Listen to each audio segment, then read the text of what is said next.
नमस्कार दोस्तों, आज हम एक ऐसे विषय पर बात करने जा रहे हैं जो न केवल रहस्यमय है बल्कि हमारे अस्तित्व की जड़ से जुड़ा हुआ है, आत्मा और शरीर का संबंध। यह विषय केवल धार्मिक या दार्शनिक दृष्टिकोण से ही नहीं बल्कि जीवन के हर पहलू से जुड़ा हुआ है। आप कौन हैं? क्या आप यह शरीर हैं या शरीर के भीतर कुछ और है जो आपको आप बनाता है? मुख्य भाग, आत्मा क्या है? जब हम किसी इंसान को देखते हैं तो उसकी बाहरी बनावट, चेहरा, शरीर दिखाई देता है, लेकिन क्या केवल शरीर ही व्यक्ति की पहचान है? नहीं, शरीर तो एक माध्यम है, एक वाहन है आत्मा का। आत्मा वह चेतन तत्व है जो न केवल शरीर को जीवित रखता है बल्कि उसे अनुभव करने, सोचने, निर्णय लेने और प्रेम करने की शक्ति भी देता है। जिस क्षण आत्मा शरीर से अलग हो जाती है, शरीर निष्क्रिय हो जाता है, यही मृत्यु है। इसका अर्थ है, आत्मा के बिना शरीर केवल एक मिट्टी का पुतला है। आत्मा और शरीर का रिश्ता कैसे काम करता है? आत्मा और शरीर का संबंध एक रथ और सारथी की तरह है।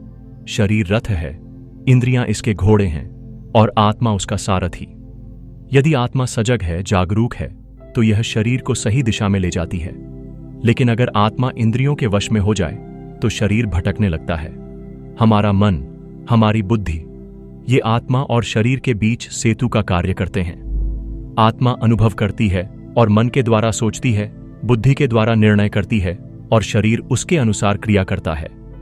क्यों भूल जाते हैं कि हम आत्मा हैं?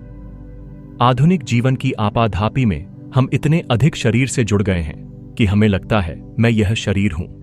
हमें यह भ्रम हो गया है कि सुंदरता, सुख, वैभव यह सब शरीर में निहित है। लेकिन जब हम ध्यान करते हैं, मौन में जाते हैं या कोई गहरा दुख या प्रश्न हमारे सामने आता है, तब हम आत्मा के स्तर पर जाने लगते हैं। उसी समय हमें अनुभव होता है कि मैं कुछ और हूं। मैं केवल मांस और हड्डियों का ढांचा नहीं हूं। मैं एक चेतन सत्ता हूं जो अनुभव कर रही है, देख रही है, साक्षी है। क्या आत्मा मरती है? नहीं। शरीर नश्वर है, परिवर्तनशील है।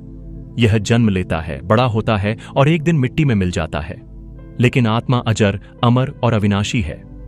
भगवद गीता में श्री कृष्ण कहते हैं, न जायते म्रियते व कदाचित नायं भूत्वा भविता व न भूयः।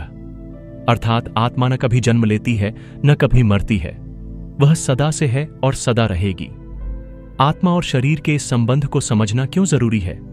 क्योंकि जब तक हम स्वयं को केवल शरीर मानते रहेंगे, हम दुख, भय, ईर्ष्या और मोह के जाल में फंसे रहेंगे। लेकिन जैसे ही हम आत्मा की पहचान करने लगते हैं, वैसे ही हमारे भीतर शांति, संतुलन और सच्चा आनंद आने लगता है। हम दूसरों को केवल शरीर नहीं, आत्मा के रूप में देखने लगते हैं और यहीं से करुणा, प्रेम और एकता की भावना उत्पन्न होती है। कैसे अनुभव करें आत्मा को? ध्यान, आत्मचिंतन, मौन, प्रकृति के समीप जाना, ये सब रास्ते हैं आत्मा को अनुभव करने के। जब हम कुछ समय के लिए बाहर की दुनिया से हटकर भीतर की यात्रा पर निकलते हैं तो हमें आत्मा की झलक मिलती है। धीरे धीरे अभ्यास से हम शरीर से परे अपनी असली पहचान को जानने लगते हैं। समापन, गहरी आवाज में शांत लय। तो मित्रों, यह आत्मा और शरीर का संबंध कोई किताब में लिखी बातें नहीं हैं। यह हमारे भीतर की सच्चाई है। हमें केवल उसे महसूस करने की आवश्यकता है। याद रखिए, आप शरीर नहीं हैं, आप आत्मा हैं। शरीर बदल सकता है, परिस्थितियां बदल सकती हैं, लेकिन आत्मा सदा एक समान रहती है, शांत, पवित्र और अडोल। अपने भीतर झांकिए और जानिए आप कौन हैं। धन्यवाद। अगर यह वीडियो आपको अच्छा लगा हो तो इसे लाइक करें, शेयर करें और चैनल को सब्सक्राइब करना न भूलें। हम फिर मिलेंगे एक और गहरे विषय के साथ। AUM शांति।